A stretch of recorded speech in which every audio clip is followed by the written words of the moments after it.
Hello everyone, myself Anjali Agarwal and I welcome you all at your own channel Smart Study Circle. This is our part 6th class 9th video part 6 chapter number system. In previous video we talked about number systems, real numbers, natural numbers, whole numbers, integers, rational number, irrational number, terminating numbers, non-terminating numbers, non-terminating repeating decimals, non-terminating non-recurring non-repeating decimals.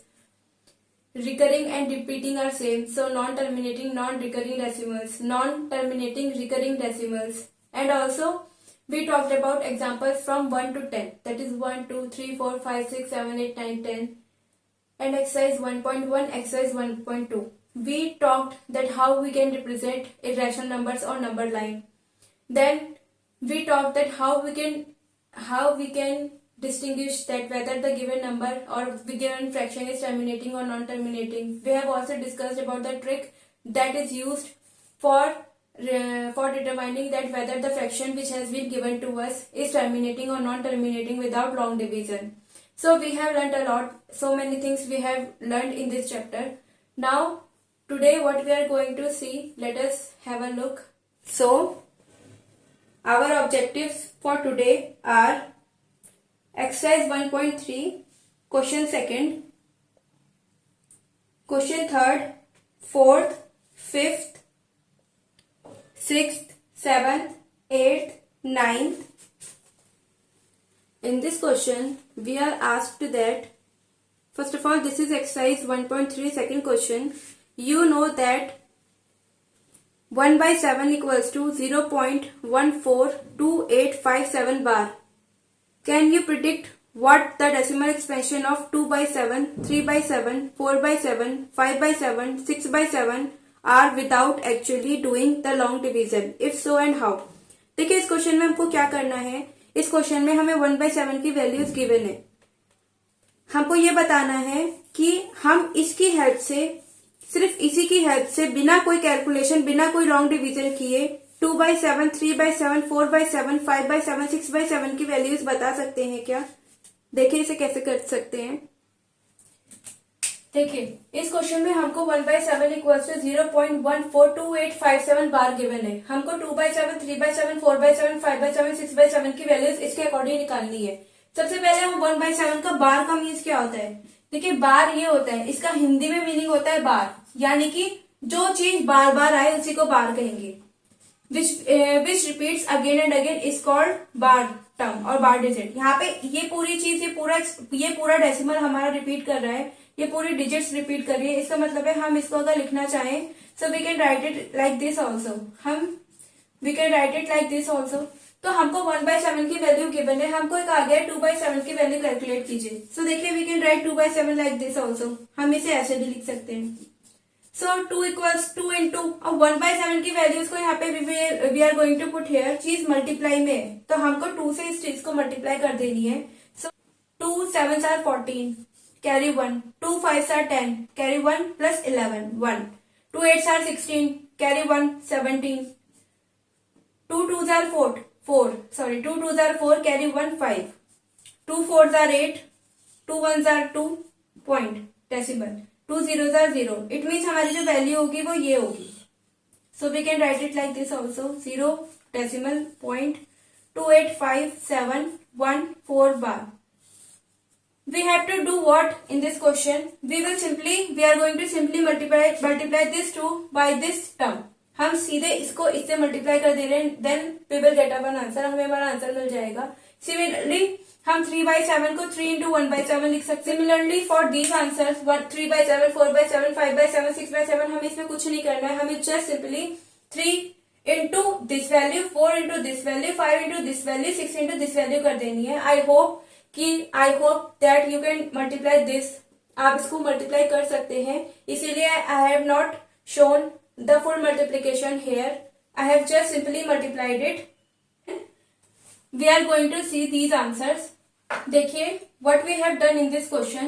इसमें हमने क्या किया, हमें 3 by 7 की value को find करना था. तो हमने 3 by 7 equals to then 3 by 7 equals to 3 into 1 by 7. तो हमने what we have done 3 into 1/7 की जगह वी हैव प्लेस दिस, हमने इसको यहाँ पे पुटअप कर दिया है। सो कैसे करेंगे इसको solve? 3 4s are 12, 3 1s are 3 4, 3 1s are 3 4, 1 carry. So अगर हम we will multiply like this here, हम इसे ऐसे मल्टीप्लाई करेंगे। सिमिलरली हम इसको खुद सॉल्व कर लेंगे, हमारा आंसर आ जाएगा। You can cross check your answer from here. अब we are moving towards next question. देखिए हमें नेक्स्ट क्वेश्चन थर्ड में कहा गया है, express the following in the form p by q where p and q are integers and q is not equals to 0। हमसे कहा गया है कि हमारे पास एक फ्रैक्शन गिवन है p by q की फॉर्म में, सॉरी हमसे कहा गया है कि हमें एक क्वेश्चन गिवन है जिसे हमें p by q की फॉर्म में चेंज करना है, लेकिन कंडीशन ये है कि p और q दोनों इंटीजर्स होने चाहिए, दूसरा q is not equals to 0 होना चाहिए। यानी कि देखिए इसको हम कैसे कर सकते हैं, हमें एक एक्सपेंशन गिवन है 0.6 बार। हमको इसमें करना क्या है? सबसे पहले हमें इसे दो कंडीशन को फॉलो करके इसको चेंज करना है। पहली कंडीशन तो ये है कि हमें इस जो हमें डेसिमल गिवन है, इस जो एक्सपेंशन गिवन है उसको हमें p by q की फॉर्म में चेंज करना है। ये हमारी फर्स्ट कंडीशन है। इसमें सेकंड कंडीशन ये है कि p and q should be integers, ये इंटीजर्स होने चाहिए। देखिए इंटीजर्स क्या होते हैं, इंटीजर्स जो होते हैं इसे डिनोटेड बाय z, इसे z से डिनोट करते हैं और ये एक ऐसे नंबर्स होते हैं जो माइनस इन्फिनिटी से इन्फिनिटी तक हो सकते हैं, कोई सा भी नंबर। माइनस इन्फिनिटी से इन्फिनिटी तक की रेंज हमारी इंटीजर्स के अंदर आती है, लेकिन इसमें ये कंडीशन होती है कि जो फ्रैक्शंस होते हैं डेसिमल्स होते हैं इसमें अलाउ नहीं होते। यानी कि अगर हम बात करें 0.6 तो ये एक इंटीजर नहीं कहलाएगा। हाँ अगर if 0 is written separately and 6 is written separately तो ये एक इंटीजर होता। तो हमें क्वेश्चन में कहा गया है कि हमको इसको p by q की फॉर्म में चेंज करना है, जहां पर p अलग से एक इंटीजर हो, q अलग से एक इंटीजर हो। यानी कि जो p होना चाहिए वो एक नेचुरल नंबर या होल नंबर होना चाहिए। कहने का मतलब है कि वो एक फुल नंबर होना चाहिए, और इसी तरह जो q होगा वो भी एक होल नंबर या नेचुरल नंबर होना चाहिए, पॉइंट में नहीं होना चाहिए। तो हमें ये कंडीशन प्रूव करनी है। और तीसरी कंडीशन हमारी ये दी गई है कि जो q है should not be equal to 0, जो हमारा डिनोमिनेटर है वो 0 नहीं होना चाहिए। देखिए हम इसको कैसे करेंगे। ये हमें कंडीशन गिवन है, हमें क्वेश्चन गिवन है, हमको इस कंडीशन पे ज्यादा दिमाग नहीं लगाना है, क्योंकि अगर हम ज्यादा दिमाग लगाएंगे तो हम आंसर नहीं कर पाएंगे। तो हमें सिंपली इसका मेथड को फॉलो करना है। जब हमें वो आंसर आ जाएगा तो हमें चेक करना है कि जो हमारा आंसर है the answer which is being come to us is following all these conditions और नॉट, वो इन कंडीशंस को फॉलो कर रहा है कि नहीं कर रहा है, बस हमको ये क्रॉस चेक करना है। देखिए इसको कैसे करेंगे। हमारे पास जो नंबर गिवन है सबसे पहले इसको हम x ले लेते हैं, लेट x इक्वल्स टू 0.6 बार। हम जानते हैं बार मीन्स बार बार आना, अगेन एंड अगेन रिपीटिंग। यानी कि इसका मीनिंग क्या हुआ, इसका मीनिंग ये हुआ कि हम इसको कुछ इस टाइप से लिख सकते हैं। हमने इस इक्वेशन को फर्स्ट मान ली। अब इस इक्वेशन को सॉल्व करने के लिए हमको हमारा क्या रूल होता है, ऐसा हमारा क्या हैक पॉइंट होता है, क्या रूल होता है जिसकी वजह से जिसको हम फॉलो करके आंसर हमारे ला सकते हैं। ये 0.6 बार है। आप देखें केवल एक डिजिट के ऊपर बार यूज हो रहा है, यानी कि एक ही डिजिट है जो बार बार रिपीट हो रही है। अगर एक डिजिट बार बार रिपीट है तो उसको we will multiply it by 10। If 2 digits are repeating again and again, then we will multiply the given equation by 100. If 3 digits are repeating again and again, then we will multiply the given equation by 1000. यानी कि जितनी digits given है, जितनी बार बार repeat हो रही है या जितनी डिजिट के ऊपर बार लगा है, हम उतने जीरो से गिवन इक्वेशन को मल्टीप्लाई कर देंगे। जैसे कि यहाँ पे 1 डिजिट के ऊपर है, so we will multiply equation 1 by 10। जब हम इसे मल्टीप्लाई करेंगे तो देखिए यहाँ पे क्या आ जाएगा, 10 into x equals to 0.6666 and so on into 10। तो देखिए जब आप इसे 10 से मल्टीप्लाई करेंगे तो ये क्या हो जाएगा, ये जो डेसिमल है ये उधर शिफ्ट हो जाएगा। देखिए मैं अभी आपको रफ में करके देखते हैं एक बार। जब आप इसे 10 से मल्टीप्लाई करेंगे तो ये क्या होगा, 60666, और यहाँ पे क्योंकि यहाँ पे 1 0 है तो ये जो डेसिमल है वो यहाँ शिफ्ट हो जाएगा, तो ये हो जाएगा 6.666 एंड सो ऑन। ये हमारी आ गई इक्वेशन 2। अब क्या करेंगे, equation 2 minus equation 1 on doing equation 2 minus equation 1 we are erasing this. LHS minus LHS, RHS minus RHS, 10x minus x equals to 6.666 minus 0.6666।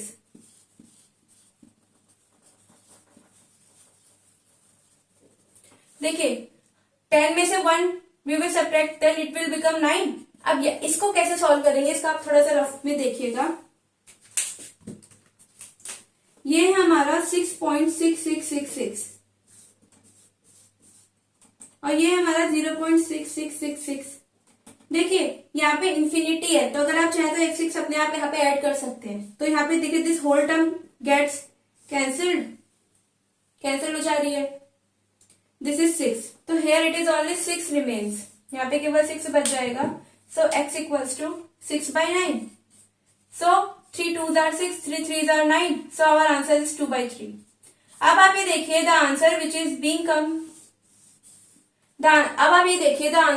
Being come here is following all these conditions और not. देखिए पहली condition हमारा था कि p/q की form में होना चाहिए, 2/3 is in the form of p/q, p/q की फॉर्म में है।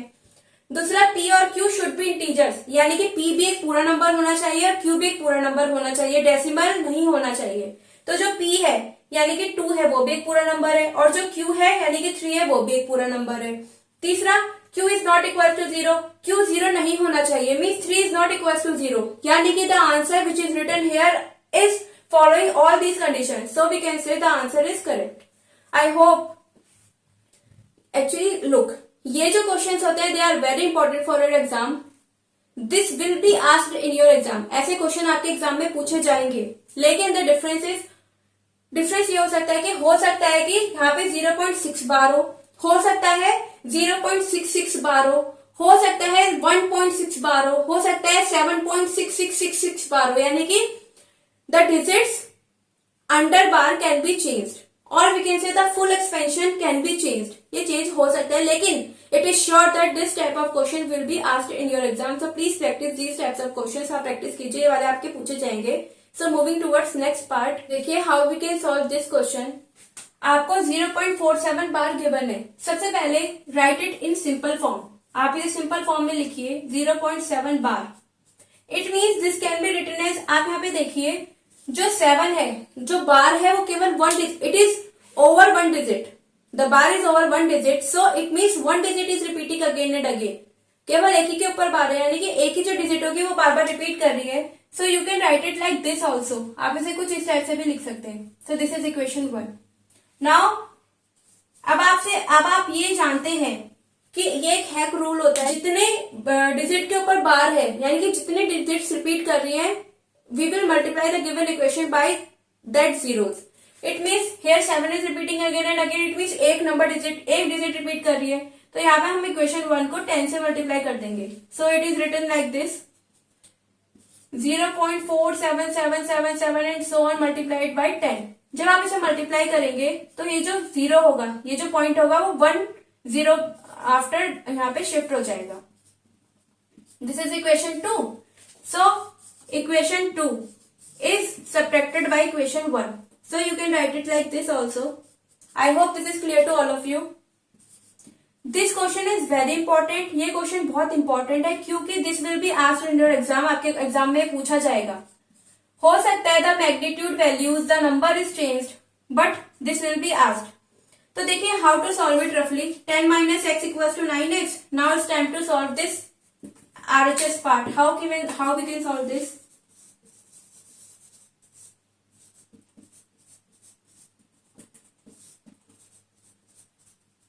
This whole term get cancelled.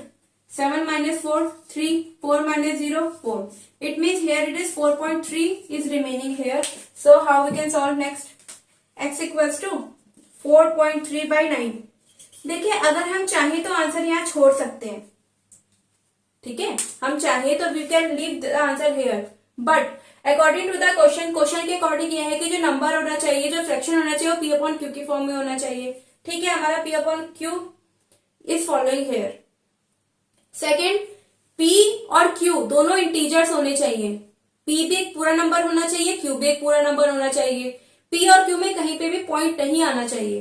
तो देखिए यहाँ पे पॉइंट आ रहा है, इसलिए सेकंड कंडीशन को फॉलो नहीं कर रहा है। थर्ड कंडीशन ये थी कि q should not be equal to 0, ये 0 नहीं है, यानी कि थर्ड कंडीशन को it is following, but it is not following second condition. So how we can solve it? देखिए 4.3, अगर आप यहाँ से पॉइंट हटाते हैं, डेसिमल हटाते हैं, क्योंकि this decimal is written after 1 digit, 1 digit के बाद लिखा है तो नीचे एक 0 लग जाएगा. Now you can solve it further. No, we can't solve it further, क्योंकि we don't have any table in which these two terms come simultaneously, एक साथ नहीं आ सकते हैं, इसीलिए ये यहीं पे we will leave the answer here, but we will not leave this, क्योंकि ये एक इंटीजर नहीं बन रहा, वो एक रियल नंबर बन जा रहा है. लेकिन हमसे कहा गया है कि हमको एक रियल नंबर नहीं, हमको इंटीजर करना है, इसीलिए हमारा आंसर यहाँ पर होगा. I hope this is clear to all of you. Now moving to the next part. Third part is 0.001 bar, यानी कि सी बार, यानी कि जो चीज बार बार आ रही है, द नंबर और digit which is repeating again and again on those digits, on those numbers we put bar over there. So यहाँ पे ये चीज रिपीट कर रही है. अब आप ये देखिए, सबसे पहले हम इसको कैसे लिख सकते हैं. लेट x इक्वल्स टू 0.01 बार, यानी कि यहाँ पे 3 डिजिट के ऊपर बार है, यानी कि जो 3 डिजिट होंगी वही बार बार रिपीट कर रही होंगी. तो आप इसको ऐसे भी लिख सकते हैं 0.001, again 001, again 001, again 001 and so on to infinity. This can be written as equation 1. हमने इसको इक्वेशन 1 मान लिया. अब इसका हेक रूल होता है कि we will multiply with how many zeros the given equation. कैसे मल्टीप्लाई करेंगे? देखिए यहाँ पे 3 digits are repeating again and again. It means we will multiply the given equation by 3 zeros, 1 and 3 zeros. यानी कि जो ये इक्वेशन है इसमें 3 के ऊपर बार लगा हुआ है, तो आप इसे 3 जीरो से मल्टीप्लाई करेंगे. So you can write it here. Equation 1 is multiplied by 3 zeros. So you can simply write it like this also. 1000x equals to 0.001, 001 and so on into 1000. तो जब आप इसे 1000 से मल्टीप्लाई करेंगे तो जो आपका आंसर आएगा वो हो जाएगा 0001.001. क्यों? क्योंकि यहाँ पे 3 zeros है, तो decimal will be shift towards 3 digits 1 2 3. यहाँ पे 3 जीरो है, इसीलिए 3 से यहाँ पे हो जाएगा. तो हम इसे कुछ इस टाइप से लिख सकते हैं.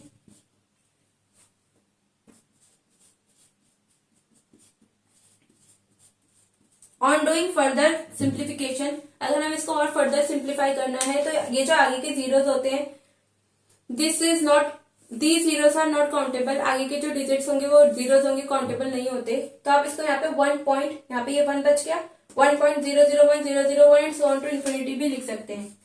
The same thing equation 2 is subtracted by equation 1. देखिए how we can solve it. We will see it in a rough portion. This whole term get cancelled, ये पूरा कैंसिल हो जाएगा. Here it is only 1 remains, या फिर 1.0, और जो 1.0 होता है वो simply it is equal to 1. तो हम यहाँ पे कह सकते हैं I am doing this simplification here, और you will simply write it like 1999. अब देखिए, can we leave the answer here? क्या हम आंसर यहाँ पे छोड़ सकते हैं? देखते हैं. पहली कंडीशन थी कि answer should be in the form of P by Q. पहली कंडीशन के अकॉर्डिंग पी बाई क्यू में होना चाहिए. ठीक है, हमारा answer is in the form of P by Q. Second condition ये थी हमारी कि जो आंसर होना चाहिए उसमें जो पी और क्यू होना चाहिए दोनों इंटीजर्स होने चाहिए, यानी कि दोनों सेपरेट इंटीजर्स होने चाहिए. इंटीजर्स क्या होते हैं कि जिसमें पॉइंट या डेसिमल नहीं आता. पी भी सिंपल एक 1 है, यहाँ पे कोई डेसिमल नहीं है. क्यू भी सिंपल 999 है, यहाँ पे भी कोई डेसिमल नहीं है. It means they both are integers. ठीक है, it is following our second condition. Third condition ये थी कि जो क्यू है वो, यानी कि जो डिनोमिनेटर है वो 0 इक्वल नहीं होना चाहिए. So here 999 is not equal to 0. It means we can say that the given answer is following all the 3 conditions. So we can say our answer is correct. I hope this is clear to all of you. So moving towards next question. See, in question 4, express 0.99999 and so on to infinity in the form of p by q. Are you surprised by your answer? With teacher and classmates, discuss why the answer makes sense. देखिए इसमें हमें क्या करना है कि हमको 0.99999 so on एक number given है. हमें बताना है कि इसको जो हमने अभी आंसर सॉल्व किए हैं, अगर हम उस मेथड से सॉल्व करते हैं या अगर हम उस स्टेप से p/q फॉर्म में हम आंसर लाते हैं, तो जो आंसर आ रहा है क्या हमें उससे सरप्राइज हो रहा है, और अगर हो रहा है तो उसका डिस्कशन करते हैं कि क्यों हो रहा है। देखिए कैसे कर सकते हैं। अगर मैं कहूं कि you have given me 0.99999999 part of a candy, candy means toffee, toffee जिसे आप खाते हैं। अगर मैं कहूं आपने मुझे अपनी कैंडी का 0.99999999 पार्ट दे दिया, मीन्स आप उस टॉफी के कितने तो टुकड़े करेंगे, तभी तो आप, मतलब एक कैंडी का आपने मुझे अप्रोक्सीमेटली 0.9999 पार्ट दे दिया, और it means almost you have given me full candy. इतना थोड़ा बहुत कहीं बचेगा तो बचेगा, you have given me full candy means आपने मुझे पूरी की पूरी कैंडी दे दी है। तो जो 0.999 है ये नंबर पूरा, अगर आप इसे राउंड ऑफ करेंगे तो ये 1 के इक्वल ही बैठेगा, इसलिए हमारा आंसर 1 है। तो हम कह सकते हैं कि यस 0.99999999 इक्वल्स टू 1। लेकिन ये तो हमारा समझने के लिए था। How we can write this, वैसे this question will not be asked in your exam. देखिए आपके एग्जाम में ये जो रीजन है कि सरप्राइज कर रहा है कि नहीं कर रहा है, ये सब आपसे नहीं पूछा जाएगा। So don't waste your time. लेकिन फिर before your understanding I am going to tell you, मैं आपको समझने के लिए आपको बता रही हूँ। आपको बस कितना पोर्शन रिवाइज करना है, कितना पोर्शन पढ़ना है, आपको बस ये चीज पढ़नी है। How can you write 0.9999 so on to infinity in the form of p/q। आप इसे p/q के फॉर्म में कैसे लिख सकते हैं, बस आपको ये समझना है, आपको ये प्रैक्टिस करनी है, ये जानना है। बाकी the theory portion I am going to write here, but this is not important for you, but please have a look on it only. Its cause is if we take two numbers between 0.9 and 1, अगर हम दो number लेते हैं 0.9 और 1 के बीच में, it can be write as 0.9, 0.91, 0.92, 0.99 and so on। यानी कि सारे के सारे नंबर 1 के क्लोज है। इसी तरह अगर हम दूसरा नंबर लेते हैं 0.99 और 1 के बीच में, then we can write it like 0.991, 0.992, 0.993 and 0.994 and so on to infinity. यानी कि these numbers are also lie close to 1। So if you can say no matter what the number of intervals we take, 0.99999 always lie closer to 1। यानी कि आप 0.9, आप ये समझ लीजिए कि अगर मैं कहूं कि आपकी 99.99999999% आई है, इट मीन्स आप अप्रोक्सीमेटली कह देंगे सीधे 100% आई है। तो इसीलिए पूरा का पूरा 1 के इक्वल है। Now moving towards next question, question 5, what can the maximum number of digits be in the repeating block of digit in the decimal expansion of 1/7। देखिए सॉरी 1/17, आपको 1/17 को इसमें सॉल्व करके दिखाना है। उसके बाद perform the division to check your answer.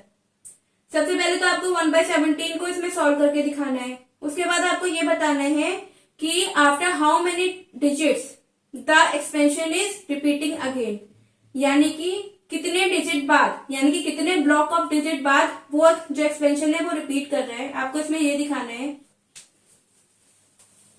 आपको 1/17 की full explanation, full long division आपको दे दी गई है।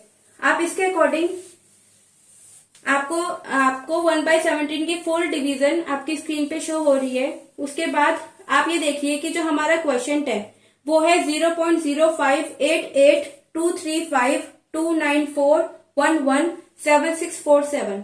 अब जब आप इसे फर्दर कैलकुलेट करेंगे तो ये दोबारा यही आ जाएगा। मीन्स जब आप इसे फर्दर कैलकुलेट करेंगे तो आपको कुछ स्टेप से बन जाएगा 0.0588235294117647, 058823529411767, 058823529411767। इट मीन्स जो आपका ये पूरे डिजिट है, क्या जो आपकी 16 डिजिट है 058823529411767, यही बार बार रिपीट कर रही है। इट मीन्स आपकी जो 0.0588235294111767 यही डिजिट्स आपकी बार बार रिपीट कर रही है। यानी कि जो ब्लॉक ऑफ डिजिट्स होगा, block means the digits which is repeating again and again और the digits over which bar is written. तो क्या हो जाएगी, वो हो जाएगी 1 2 3 4 5 6 7 8 9 10 11 12 13 14 15 16 16 डिजिट्स हो जाएंगी, यानी कि जो ब्लॉक ऑफ डिजिट्स होंगी वो होंगी 16। देखिए आपको नेक्स्ट क्वेश्चन में क्या कहा गया है, look at several examples of rational numbers in the form p by q where q is not equals to 0 and where p and q are integers with no common factors other than 1 and having terminating decimals, representations, expansions. Can you guess what property q must satisfy? देखिए इसमें हमको क्या करना है, इसमें हमसे ये कहा गया है कि हमें अपने आप कुछ एग्जांपल्स लेने हैं जो p by q की फॉर्म में रिटर्न हो। सेकंड कंडीशन ये है कि p और q दोनों इंटीजर्स होना चाहिए। तीसरी कंडीशन ये है कि जो p और q हम लिख रहे हैं उसमें 1 के अलावा कोई भी कॉमन फैक्टर नहीं होना चाहिए, यानी कि अगर हम p का एलसीएम लेंगे, p का फैक्टराइजेशन करेंगे या फिर q का फैक्टराइजेशन करेंगे तो उसमें केवल 1 ही कॉमन निकलना चाहिए, उसके बाद कोई कॉमन नहीं निकलना चाहिए। तो ये तीनों तो हमारी कंडीशन होगी इस वाले केस में। साथ में हमको क्या लेना है, हैविंग टर्मिनेटिंग डेसिमल रिप्रेजेंटेशन। चौथा रूल ये है कि जो फ्रैक्शन होना चाहिए वो टर्मिनेटिंग होना चाहिए। सबसे पहली कंडीशन है रैशनल होना चाहिए, p by q की फॉर्म में होना चाहिए। दूसरी कंडीशन ये है कि दोनों के दोनों इंटीजर होने चाहिए। तीसरी कंडीशन ये है कि उनके बीच फैक्टर 1 के अलावा कुछ कॉमन नहीं होना चाहिए। चौथी कंडीशन ये है कि जो नंबर होना चाहिए यानी कि जो फ्रैक्शन होना चाहिए वो टर्मिनेटिंग होना चाहिए। टर्मिनेटिंग का मतलब है कि अगर आप उसको डिवाइड करते हैं तो वह पूरा का पूरा डिवाइड हो जाना चाहिए, उसमें जो डिजिट है उसका एंड होना चाहिए। तो उन्होंने बोला है कि क्या आप इस टाइप का लिख सकते हैं और आपको गैस करना है कि जब आप इसका लिखेंगे तो जो आपका डिनोमिनेटर है मींस जो आपका डिनोमिनेटर q है वो कौन सी प्रॉपर्टी को सेटिस्फाई कर रहा है। देखिए इसको कैसे समझ सकते हैं, आपसे इस क्वेश्चन में कहा गया है कि आपको इन कंडीशंस को फॉलो करना है, यानी कि आपको सबसे पहले तो एक p by q नंबर लिखना है, एक ऐसा फ्रैक्शन लिखना है जो p by q की फॉर्म में हो। दूसरी कंडीशन ये है कि जो q है वो 0 के इक्वल नहीं होना चाहिए। तीसरी कंडीशन ये है कि जो p और q है दोनों के दोनों इंटीजर्स होने चाहिए, यानी कि ना तो ऊपर डेसिमल आना चाहिए ना नीचे डेसिमल आना चाहिए, पूरा का पूरा एक होल नंबर है, नेचुरल नंबर होना चाहिए। चौथी कंडीशन ये है कि जो p by q है वो एक टर्मिनेटिंग नंबर होना चाहिए, यानी कि when you divide p by q it will be a fixed and digit question, यानी कि जो आपका क्वेश्चन आएगा वो आपका खत्म हो जाना चाहिए, मतलब वो आपका रिकरिंग नहीं होना चाहिए या नॉन रिकरिंग नहीं होना चाहिए, मीन्स वो बार बार रिपीट नहीं होना चाहिए, वो खत्म हो जाना चाहिए। उसको देख के हमें पता चल जाना चाहिए कि हाँ ये नंबर इस डिजिट पर खत्म हो चुका है। उसके बाद आपको क्या करना है, आपको ये देखना है इस क्वेश्चन में कि जो आपका डिनोमिनेटर है मीन्स जो p by q में जो आपका फ्रैक्शन आपका आ रहा है उसमें जो डिनोमिनेटर है वो किस किस प्रॉपर्टी को सेटिस्फाई कर रहा है, यानी कि वो टर्मिनेटिंग की प्रॉपर्टी को सेटिस्फाई कर रहा है या वो इन सारी प्रॉपर्टीज को सेटिस्फाई कर रहा है, तो वो हम देखेंगे अभी। So moving towards our answer, पहले टर्मिनेटिंग की कंडीशन क्या होती है। अगर आप कहें कि कोई भी फ्रैक्शन टर्मिनेटिंग है means if you will say that terminating fraction या फिर टर्मिनेटिंग डिजिट, अगर हम कहें कि कोई भी डिजिट टर्मिनेटिंग है, सॉरी टर्मिनेटिंग डिजिट नहीं होती, टर्मिनेटिंग फ्रैक्शन होता है, क्योंकि जब आप उसे डिवाइड करेंगे तभी आपका आंसर टर्मिनेटिंग या नॉन टर्मिनेटिंग कहलाएगा। तो टर्मिनेटिंग फ्रैक्शन, अगर आप कहेंगे कोई भी टर्मिनेटिंग फ्रैक्शन है तो इसकी कंडीशन क्या होती है कि जो डिनोमिनेटर होता है उस फ्रैक्शन का जो डिनोमिनेटर होगा यानी कि जो q होगा या तो वो 2 का मल्टीपल होना चाहिए, यानी कि सिर्फ उसमें नीचे 2 2 2 2 2 2 ही आने चाहिए, या फिर वो 5 का मल्टीपल होना चाहिए, यानी कि जो अगर आप उसको फैक्टर करें तो उसका आंसर सिर्फ 5 5 5 5 5 5 में ही आए, या फिर 2 और 5 दोनों का मल्टीपल होना चाहिए, यानी कि जब आप उसको फैक्टराइजेशन मेथड से सॉल्व करें तो उसमें केवल 2 और 5 के अलावा और कुछ नहीं आना चाहिए। ये इसकी कंडीशन होती है कि अगर हमें टर्मिनेटिंग फ्रैक्शन के बारे में लिखना है तो हमें यहाँ पर टर्मिनेटिंग फ्रैक्शन के बारे में लिखना है। साथ में हमारी ये कंडीशन होनी चाहिए कि जब हम जो न्यूमिनेटर ले और डिनोमिनेटर ले उसमें 1 के अलावा कुछ भी सेम नहीं होना चाहिए। तो देखिए इसे कैसे कर सकते हैं, इसे हम अपने मन से करेंगे। सबसे पहले आप कुछ भी ले लीजिए जिसमें नीचे 2 आता हो, 2 ले लीजिए, नीचे 4 ले लीजिए, यानी कि आप इसको 2 इंटू 2 लिख सकते हैं। नीचे आप 8 ले लीजिए, आप 2 इंटू 2 इंटू 2 लिख सकते हैं, या फिर आप 5 का ले लीजिए, 5 ले लीजिए 25, 5 into 5, 1 2 5 5 into 5 into 5 and so on. या फिर आप 2 और 5 दोनों का मल्टीपल ले लीजिए, यानी कि आप यहाँ पे लिख सकते हैं 10, क्योंकि यहाँ पे 2 इंटू 5 आता है। या फिर आप और कुछ ले लीजिए जिसमें सिर्फ 2 और 5 ही आए, आप यहाँ पे 20 भी लिख सकते हैं, 2 इंटू 2 इंटू 5। या फिर आप यहाँ पर 40 लिख सकते हैं, 2 into 2, 2 2s are 4, 4 2s are 8, 8 5s are 40, इसे 2 इंटू 2 इंटू 2 इंटू 5 भी लिख सकते हैं। ये आपकी पहली कंडीशन टर्मिनेटिंग की फॉलो हो गई है। अब आपको दूसरी कंडीशन क्या फॉलो करनी है कि अगर आप p का फैक्टर करें, q का फैक्टर करें, तो दोनों में 1 के अलावा कुछ भी कॉमन ना हो। तो आप यहाँ पे 2 की सीधे 3 लिख लीजिए। क्यों? यहाँ पे 3 का जब आप इसे फैक्टर करेंगे तो आप इसको लिख सकते हैं 3 इंटू 1, इसको लिख सकते हैं 2 इंटू 1, तो यहाँ पे सिर्फ 1 के अलावा कुछ भी कॉमन नहीं आ रहा है। 4 में आप क्या लिख सकते हैं, आप 5 लिख लीजिए। 8 में आप 9 लिख लीजिए। मन करता है तो 7 भी लिख सकते हैं, 7 और 8 में भी कुछ कॉमन नहीं होता। 5 लिख सकते हैं, 5 8 में भी कुछ कॉमन नहीं होता, कुछ भी कॉमन नहीं होता एक्सेप्ट 1। 5 में आप क्या लिख सकते हैं, 5 में आप कुछ ऑड नंबर लिख लीजिए, क्योंकि ऑड और ऑड अगर आप आप कुछ भी इवन नंबर लिख लीजिए, क्योंकि इवन में और ऑड में कुछ भी 1 के अलावा कुछ भी कॉमन नहीं होता। तो आप यहाँ पे 1 भी लिख सकते हैं। यहाँ पे आप कुछ भी लिख लीजिए, 4 6 कुछ भी लिख लीजिए, ऐसा नंबर जो 5 की टेबल में ना आता हो।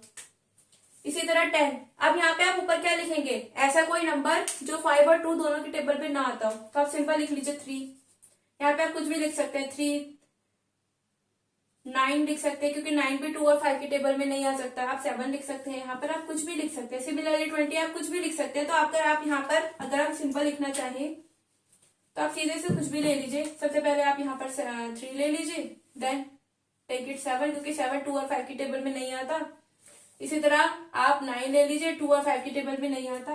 तो जब आप इसे फैक्टर करेंगे तो देखिए 3 और 2 में 1 के अलावा कुछ कॉमन नहीं होता। 5 और 4 में आप 5 इंटू 1 करेंगे, 4 इंटू 1 करेंगे, कुछ कॉमन नहीं होता। सिंपली यहाँ पे आप कुछ भी ले लीजिए, take it 7 here. If you do how you will do factorization, this is 7 will be cancelled by 7 only. 7 केवल 7 से ही कैंसिल होगा, 7 की टेबल में ही आता है, तो यहाँ पे 7 हो जाएगा। I hope this is clear to all of you, आपको समझ में आ रहा होगा। 1 और 5 में 1 5, 4 में 2 इंटू 2, 5 को 5 into 5, 2 into 2 into 1, 5 into 5 into 1, यानी कि सिर्फ 1 कॉमन आएगा। सिमिलरली 6 में 2 इंटू 3, 1 टू 5 में 5 इंटू 5 इंटू 5, तो कुछ भी except 1, nothing is common. Similarly 3/10, 3 into 1, 2 into 5 into 1, only 1 is common here. 7 into 1, 20, 2 into 2 into 5 into 1, only 1 is common here. Similarly 9, 3 into 1, 40, 2 into 2 into 2 into 5 into 1, that is 1 is common here. So आपकी सारी condition in पे follow कर रही है। बस अब आपको ये देखना है कि आपने नंबर तो ले लिया, आपको बस ये देखना है कि क्या आप इनको डिवाइड कर रहे हैं तो वो एक टर्मिनेटिंग क्वेश्चन दे रहा है, यानी कि जब आप उसको डिवाइड कर रहे हैं तो वो पूरा का पूरा कैंसिल हो जा रहा है। देखिए कैसे कर सकते हैं। Suppose I am taking 7/8 here. 7/8 it mean 7 is numerator and 8 is denominator. It means you can write 7 as dividend and 8 as divisor. देखिए how will you do it. 7 जो है वो 8 की टेबल में नहीं आता, so you will write a decimal here. If you write a decimal here then you will add a 0 here. आप ये 0 बढ़ाएंगे। 7 8 8 5s are 40, 8 6s are 48. So 8 8s are 64. So 10 minus 4 is 6. So because here it is a decimal, so you will add a 0 here. Now 8 7s are 56. It means this is dividing completely. ये पूरा completely divide हो रहा है, यानी कि 5 एक ऐसा number है जो हमारा टर्मिनेटिंग डिजिट दे रहा है, यानी कि 5 के बाद हमारा नंबर खत्म हो जा रहा है। तो जो 5 है वो एक फिक्स्ड एंड डिजिट है। सिमिलरली यानी कि हमने एग्जांपल सही लिए, कोई सा भी एक ले लेते हैं, 7/20 ले लेते हैं, 9/40 ले लेते हैं। देखिए how we are doing this. देखिए यहाँ पे if you have divided 7/20, suppose if you are dividing 7/20, अगर आप 7/20 को डिवाइड कर रहे हैं, so 7 is numerator and 20 is denominator. It mean 7 will be written in dividend form and 20 will be written in divisor form. यहाँ पर लिखा जाएगा। तो क्योंकि यहाँ पर 7 था, 7 20 से डिवाइड नहीं होता, इसीलिए हमने यहाँ पे डेसिमल लगाया। क्योंकि यहाँ पे डेसिमल लगा है तो यहाँ पे 0 आ जाएगा। सो 23 are 60, 70 minus 60 10, जो 10 होगा वो 20 से डिवाइड नहीं होगा, इसीलिए हमने यहाँ पे एक और 0 लगा लिया। 25,100 कैंसिल हो गया, यानी कि पूरा का पूरा 0.35 क्वेश्चन हमारा आ गया। अब जो क्वेश्चन है वो हमारा टर्मिनेटिंग है कि नॉन टर्मिनेटिंग है? वो हमारा टर्मिनेटिंग है, क्योंकि 0.35 के बाद हमारा जो डेसिमल है वो खत्म हो जा रहा है, यानी कि 5 के बाद हमारे पास और कोई डिजिट नहीं है, यानी कि वो एक टर्मिनेटिंग है। टर्मिनेटिंग यानी कि जिसका एंड हो जाए। देखिए इसको कैसे याद कर सकते हैं, आपने हमेशा मूवीज देखी होगी जहां पे लिखा होता है दी एंड, यानी कि जो टी है, टी होता है टर्मिनेटिंग। टर्मिनेटिंग वो होता है जहां पे एंड हो जाता है। आप इसको इस ट्रिक से याद कर सकते हैं। So the end means terminating. I hope this is clear to all of you. Similarly अगर आप 9/40 को डिवाइड करेंगे तो भी वो आपका फुल डिवाइड हो जाएगा, और तो आपका जो क्वेश्चन होगा वो आपका एक टर्मिनेटिंग क्वेश्चन होगा, क्योंकि वो क्वेश्चन एक फिक्स डिजिट के बाद क्योंकि वो क्वेश्चन एक फिक्स डिजिट के बाद एंड हो जाएगा, खत्म हो जाएगा, इसीलिए वो आपका टर्मिनेटिंग होगा। I hope this is clear to all of you. देखिए जो आपका इस टाइप का क्वेश्चन है ये भी आपका पेपर में नहीं आएगा, क्योंकि आपसे इतने लॉन्ग क्वेश्चन पेपर में नहीं पूछे जाएंगे, बहुत टाइम वेस्टिंग क्वेश्चन होते हैं। लेकिन क्वेश्चन दिया इसलिए गया है ताकि आपको कॉन्सेप्ट समझ में आ सके। कॉन्सेप्ट ये होता है कि आपको ये समझ में आ सके कि आपको टर्मिनेटिंग नॉन टर्मिनेटिंग नंबर कैसे लेने हैं, कैसे पता करने हैं। विदाउट लॉन्ग डिवीजन आप ट्रिक कैसे यूज कर सकते हैं। जैसे हमने यहाँ पे विदाउट लॉन्ग डिवीजन हमने टर्मिनेटिंग की ट्रिक यूज की कि या तो वो 2 का मल्टीपल होगा, या वो 5 का मल्टीपल होगा, या फिर वो 2 और 5 दोनों का मल्टीपल होगा। इसके अलावा कोई नंबर आएगा तो वो नॉन टर्मिनेटिंग हो जाएगा। सिर्फ अगर यही डिजिट डिनोमिनेटर में आ रही है, इसका मतलब है कि जो फ्रैक्शन होगा वो टर्मिनेटिंग होगा, अदरवाइज नहीं होगा। So please don't waste your time in this question also, just understand the concept only for this question. So moving towards next question. Question 7 says write 3 numbers whose decimal expansions are non-terminating, non-recurring. आपको 3 number ऐसे लिखने हैं जिसे आप divide करें तो जो question हो वो कभी खत्म ना हो, यानी कि वो नॉन टर्मिनेटिंग हो। साथ में खत्म ना होने के साथ साथ उसकी जो लास्ट की डिजिट आ रही है वो रिपीट भी ना हो, यानी कि उनके ऊपर बार ना लग पाए।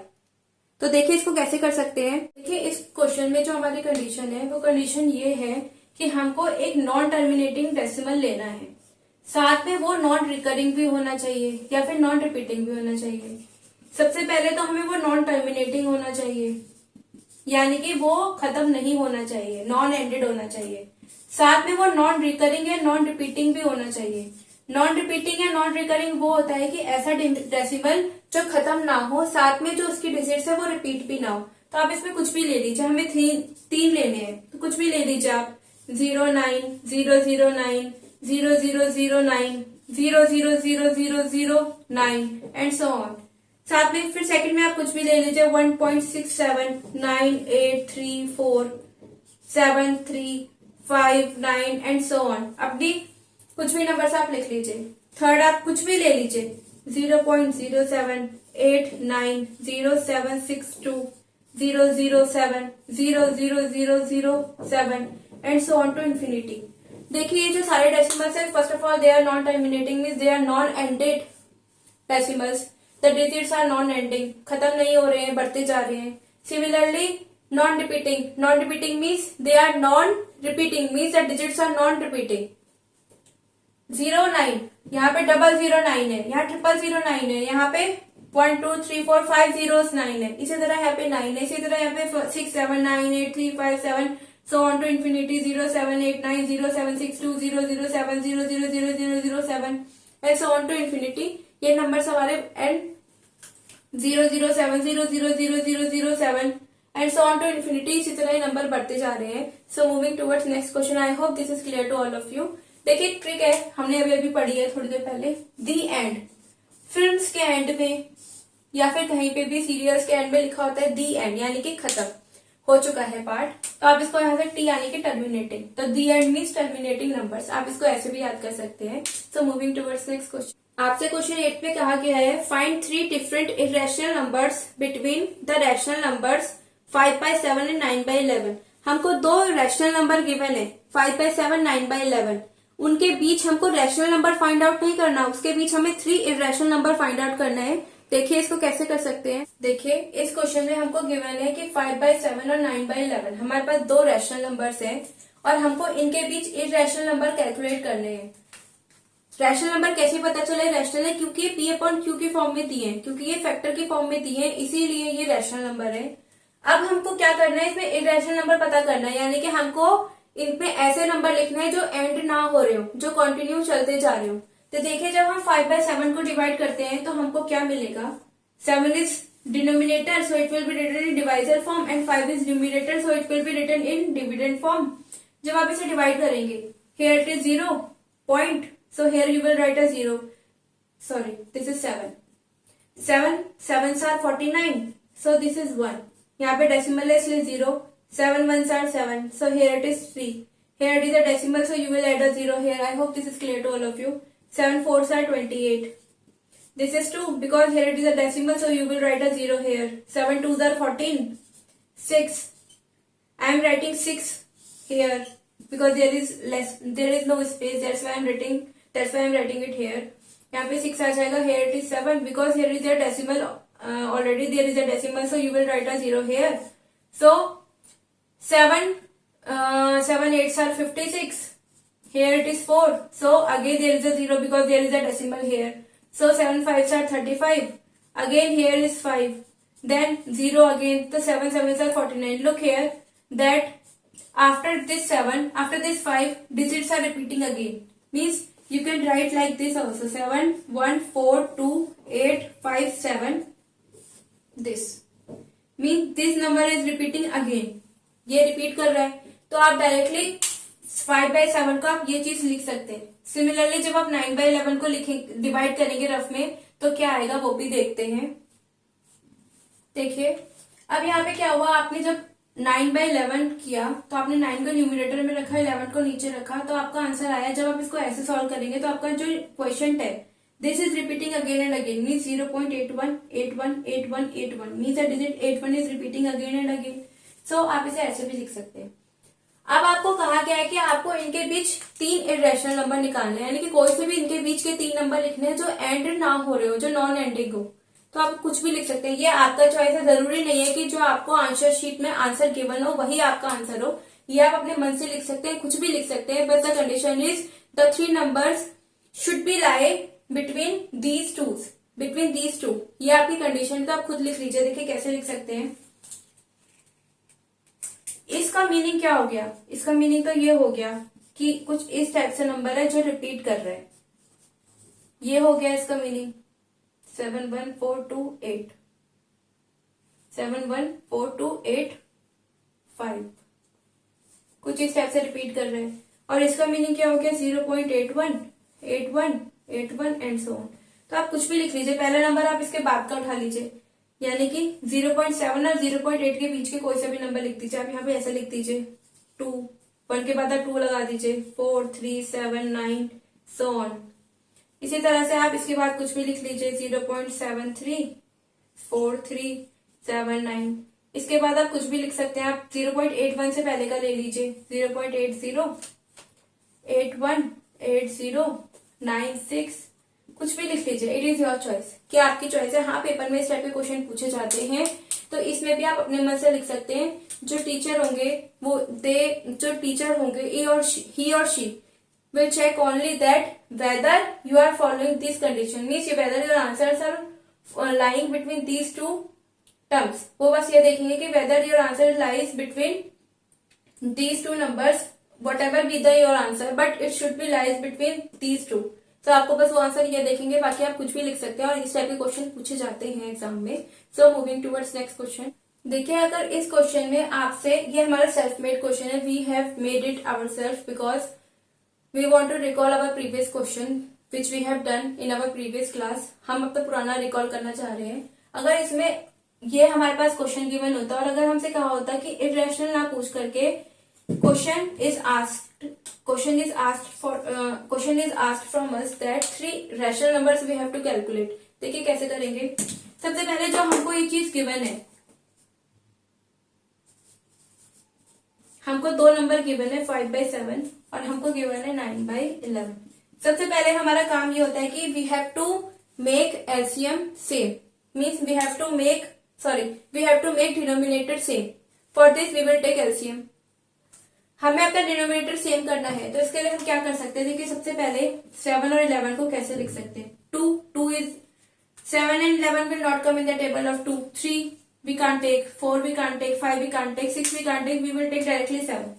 So here 7 ones are 7, 11 we will write it as it is. So again we will take 11.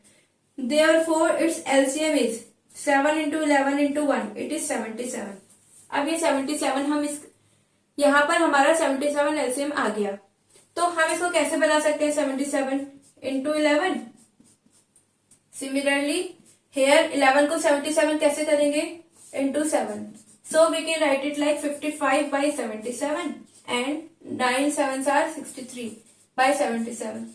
Now we can write rational number, 3 rational number between these two numbers. हम इसके बीच लिख लेते हैं, कोई से भी लिख लेते हैं, हमारी चॉइस पे डिपेंड करता है, जो हमें अच्छा लगे हम वो लिख लेंगे। हमारे पास दो नंबर्स गिवन है 63 और 77। हमारे पास दो नंबर 63 और 77 गिवन है। देखिए हम इसको कैसे लिख सकते हैं? इनके बीच के नंबर्स 55 है, कुछ भी लिख लीजिए, it's your choice. 56, 57, 58, here it is 77, 77, 77. So 56 by 77, 57 by 77, 58 by 77 are the three numbers which lies between these two numbers, 55 by 77, 63 by 77. I hope this is clear to all of you. Now moving towards next question. Question 9 is classify the following numbers as rational or irrational numbers. हमको कुछ number given है, हमको ये बताना है कि क्या वो रैशनल है या फिर वो इरेशनल है। जैसे कि फर्स्ट √23, सेकंड √225, थर्ड 0.3796, देखिए, एंड फोर्थ 7.478478 एंड 5 इज 1.10, 100, 140, 150, 150, 1। हमें इसमें क्या करना है? सबसे पहले हमको ये देखना है कि जो नंबर है वो रैशनल है कि इरेशनल है, बस हमको इसमें यही क्लासिफाई करके बताना है। तो देखिए इसको कैसे कर सकते हैं। देखिए इस क्वेश्चन में हमको √23 गिवन है और हमको फाइंड करना है कि whether the given number which is given to us is whether the number which is given to us is rational और irrational. Q is a symbol which is used for rational number and P is a symbol which is used for irrational number. देखिए अगर आप 10th में होते, if you will be in class 10th, then you will be told how to find square root of 23. अगर आप 10th में होते तो आपको बताया जाता कि 23 का स्क्वायर रूट कैसे निकालते हैं। उसके बाद स्क्वायर रूट के बाद आप ये देखकर बताते हैं कि वो रैशनल है कि इरेशनल नंबर है। But you because you are in 9th class, so you will directly solve this question. आप इसे डायरेक्टली सॉल्व कर सकते हैं। कैसे? √23 है। अब आप ये देखिए कि 23 का रूट क्या होता है, यानी कि जब आप डबल दो नंबर को सेम नंबर्स को मल्टीप्लाई करते हैं तो वो जो आंसर होता है वो आपका एक नंबर हो गया। और अगर आप उसका मीन्स उसका आधा कर देना, जैसे कि अगर यहाँ पे 25 होता तो आप क्या लिखते हैं? 5 into 5 इक्वल्स टू 25 और 25 का स्क्वायर रूट यानी कि 5 को भी तो डबल करके 25 आया है, तो 25 का स्क्वायर रूट 5 है और 5 का स्क्वायर 25 है।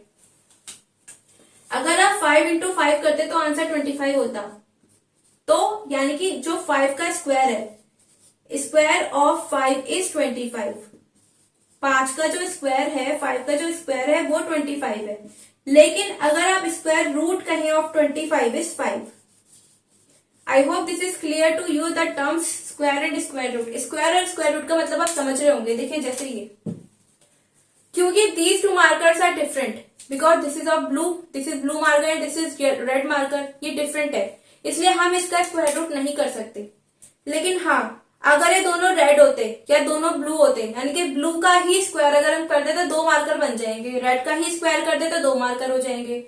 अगर उन 2 रेड मार्कर का स्क्वायर रूट कर दे तो 1 मार्कर बच जाएगा और उन 2 ब्लू मार्कर का स्क्वायर रूट कर दे तो 1 मार्कर बच जाएगा। कहने का मतलब है अगर हम कहें कि 5 का स्क्वायर तो वो 25 कहलाएगा, लेकिन 25 का स्क्वायर रूट 5 कहलाएगा। सिमिलरली हमारे पास एक नंबर है 23 और उसके ऊपर हमको स्क्वायर रूट पूछा है, यानी कि हमको इसको आधा करके बताना है। एक ऐसा नंबर बताना है कि अगर हम उसका डबल कर दे, अगर हम उसका स्क्वायर कर दे तो 23 आ जाए। तो ऐसा कोई नंबर होता है? हम पहले चेक कर लेते हैं। देखिए अगर हम टेबल पढ़ते हैं, स्क्वायर रूट स्क्वायर की टेबल करते हैं, जैसे 1 square 1 1s are 1, 2 square 2 2s are 4, 3 square 3 3s are 9, 4 square 4 4s are 16, 5 square that is 25। आप ये देखिए कि ये तो स्क्वायरिंग नंबर हो गए, ये स्क्वायर मतलब इधर इसका स्क्वायर कर रहे हैं तो ये आ जा रहा है, और अगर हम इनका स्क्वायर रूट करेंगे तो ये आ जाएगा।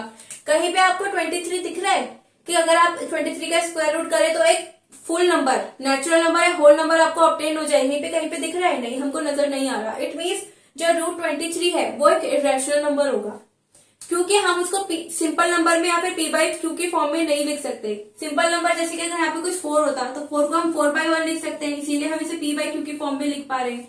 तो 23 को हम सिंपल नंबर में नहीं लिख सकते। So root 23 is not a rational number, और we can say 23 is an irrational number. We can write it like this, it is an irrational number, क्योंकि 23 को अगर आप स्क्वायर रूट करते हैं तो आपके पास कोई भी ऐसा नंबर नहीं है जिसका डबल करके आप 23 ले आए। हमारा नेक्स्ट नंबर है 225। अब हम फिर से स्क्वायर वाली और स्क्वायर रूट वाली सीरीज चेक कर लेते हैं कि क्या वहां पे 25 आ रहा है। वैसे तो आप 9th में हैं, वैसे आप 9th में आ चुके हैं। इट मीन्स आपको 1 से लेके 20 तक की टेबल का स्क्वायर लर्न होना चाहिए। आइए इस सीरीज को सॉल्व करते हैं, क्योंकि सबसे पहले हमको खुद को ये सीरीज आनी चाहिए, तब हम आपको बता सकते हैं कि हाँ आपको ये लर्न करनी है। देखिए कैसे करेंगे। 1 square 1 into 1 1, 2 2s are 4, 3 3s are 9, 4 4s are 16, 5 5s are 25. Now 6 6 are 36, 7 7s are 49, 8 8s are 64, 9 9s are 81, 10 10s are 100. Now from 11 to 20, 11 ones are 1 to 1, 144, 1 13 13s are 169, 14 14s are 196, 15 15s are 225,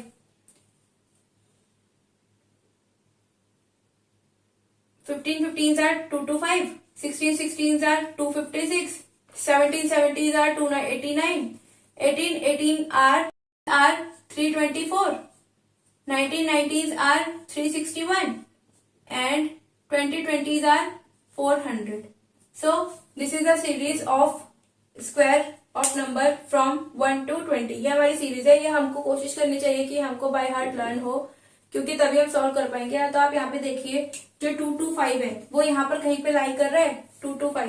देखिए 2 to 5 यहाँ लाई कर रहा है। It means ये 15 का square है, तो अगर आप स्क्वायर रूट को 15 ऐसे भी लिख सकते हैं। तो therefore it is a rational number. ये हमारा रैशनल नंबर है ना। अब आप ये देखिए कि आप 0.3796 को क्या कहेंगे। जो नंबर है हमारा 0.3796, ये एक ऐसा नंबर है जो 6 पर एंड हो जा रहा है, यानी कि 6 के आगे खत्म हो जा रहा है, एंड हो जा रहा है। तो यानी कि ये एक टर्मिनेटिंग नंबर है, क्योंकि द में टी आ रहा है, इसलिए वो टर्मिनेटिंग नंबर है। तो ये हमारा खत्म हो जा रहा है। आप इसको कैसे लिख सकते हैं? जब आप इस पॉइंट को हटाएंगे तो आप डायरेक्टली से, क्योंकि ये जो डेसिमल है ये 4 डिजिट पहले है, या आप कह सकते हैं 4 डिजिट बाद है, इसके बाद 4 डिजिट है, या फिर 4 डिजिट पहले नंबर है, तो आप इसको 4 जीरोस लगा सकते हैं। तो ये P अपॉन Q की फॉर्म में बन गया। आप चाहे तो इसको फर्दर सॉल्व भी कर सकते हैं, लेकिन हमको फर्दर सॉल्व नहीं करना, क्योंकि हमसे फर्दर सॉल्यूशन नहीं पूछा गया। बस हमसे ये पूछा गया कि tell whether this is a rational number और an irrational number. So we are just directly writing it that it is a rational number. Similarly अब इसको देखते हैं। Before this we are going to erase this. Look, if you talk about this part 7.4784 78 and so on. सबसे पहले तो ये एक non terminating number होगा। क्यों नॉन टर्मिनेटिंग? इसलिए होगा क्योंकि नॉन टर्मिनेटिंग यानी कि टर्मिनेटिंग की ट्रिक क्या थी? जब हमारे पिक्चर्स में, हमारे सीरियल्स में, हमारी किसी भी चीज में दी एंड लिखा होता है, इट मीन्स वो उसमें टी आ रहा है, यानी हम we are talking about terminating number, वो खत्म हो जा रहा है। नॉन टर्मिनेटिंग जिसका एंड नहीं है, तो सबसे पहले तो नॉन टर्मिनेटिंग नंबर है, इसका एंड नहीं है। अगर इसका एंड नहीं है तो अगर if you remove decimal, so how many zeros we can write in the denominator we don't know. हमको नहीं पता कि हम नीचे कितने जीरोस लगाएंगे, हमको ये चीज नहीं पता है, इसीलिए हम इसको P बाई Q की फॉर्म में नहीं लिख सकते। और जब हम इसको P बाई Q की फॉर्म में नहीं लिख सकते, it means it is an irrational number. So it's answer is it is an irrational number. आपसे ये सब नहीं पूछा गया है कि, आपसे बस ये पूछा गया कि इसको देखकर बताइए कि क्या ये रैशनल है कि नहीं है, बस आपको इतना बताना है। So this is irrational number part, that is part 5th। 1.10, 100, 140, 150, 1 and so on. सबसे पहले आपको बताना है कि whether it is an irrational number और रैशनल नंबर। उसके बाद आपकी अपनी श्रद्धा है, आपका अपना मन है, अगर आप चाहें तो, if you have time in your paper and if you are interested in writing that, आप ये बता सकते हैं कि अगर ये इरेशनल है यानी कि नॉन टर्मिनेटिंग है, तो आप बता सकते हैं कि ये नॉन टर्मिनेटिंग नॉन रिपीटिंग है कि नॉन टर्मिनेटिंग रिपीटिंग है, वो आपका मन है, but it is not necessary. If you want you can skip this part, skip भी कर सकते हैं, if you want you can write this also. देखिए आपका ये नंबर है, हमको नहीं पता ये कहां पर एंड हो रहा है, we don't know because it is going infinity, it is going up to infinity, हमको नहीं पता है कहां पर एंड हो रहा है, ये एक नॉन एंडेड नंबर है, इट मीन्स ये एक नॉन टर्मिनेटिंग नंबर है, so we can write just simply it is an irrational number. हमको यही नहीं पता ये कहां पे खत्म हो रहा है, जब हमको पता ही नहीं है तो अगर हम if we remove this decimal, so how many zeros we can write in the denominator section, हमको पता ही नहीं है कि हमको कितने जीरोस नीचे लिखने हैं, तो जब हमको पता ही नहीं है तो we can write it in the form of P by Q, हम इसे पी बाई क्यू की फॉर्म में नहीं लिख पाएंगे, तो जब हम इसको पी बाई क्यू की फॉर्म में ही नहीं लिख पाएंगे तो it means it is an irrational number. अब ये आपका मन है, अगर आप देखिए ये this is important here, up to here it is important, but this is your choice if you want to write it that this is a non terminating and non repeating number, ये आपकी मर्जी, अगर आप लिखना चाहें तो लिख लीजिए, नहीं लिखना चाहे तो मत लिखिए। क्यों नॉन रिपीटिंग क्यों बोला, इसलिए बोला क्योंकि 10 100 140 1501 यानी कि कुछ भी रिपीट नहीं कर रहा, आप कहेंगे 1 रिपीट कर रहे हैं, हाँ इट इज 1 इज रिपीटिंग, लेकिन पूरा का पूरा टर्म कहाँ रिपीट कर रहा है, या तो फिर 1 1 1 1 1 1 will be repeated up to infinity, और 0 और आइदर इट इज 10 10 10 10 और 100 100 100 100 कुछ इस टाइप से एक सीरीज से रिपीट करती, then we can easily write that this is not terminating and repeating decimal, but here nothing is repeating, but the decimal is going up to infinity, so we are writing it here that this is not this is non terminating and non repeating decimal. I hope this is clear to all, perhaps you are understanding this, शायद आपको ये समझ में आ रहा होगा। So we have completed our exercise 1.3, हम 1.3 complete कर चुके हैं। So in our next video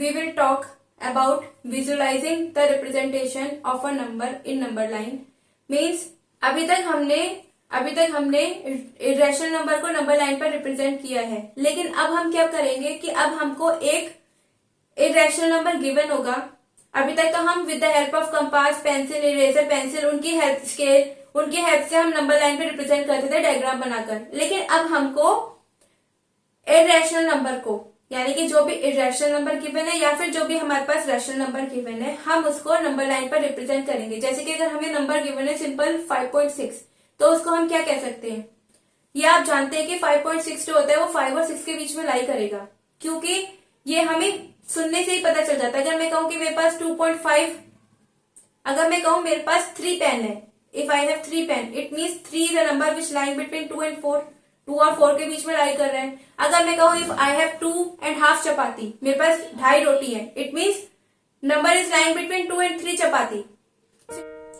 so we have done question 2nd, 3rd, 4th, 5th, 6th, 7th, 8th, 9th in this video of exercise 1.3. If you really so these questions we have done today. I hope this will be useful for you. ये आपकी मदद करेंगे।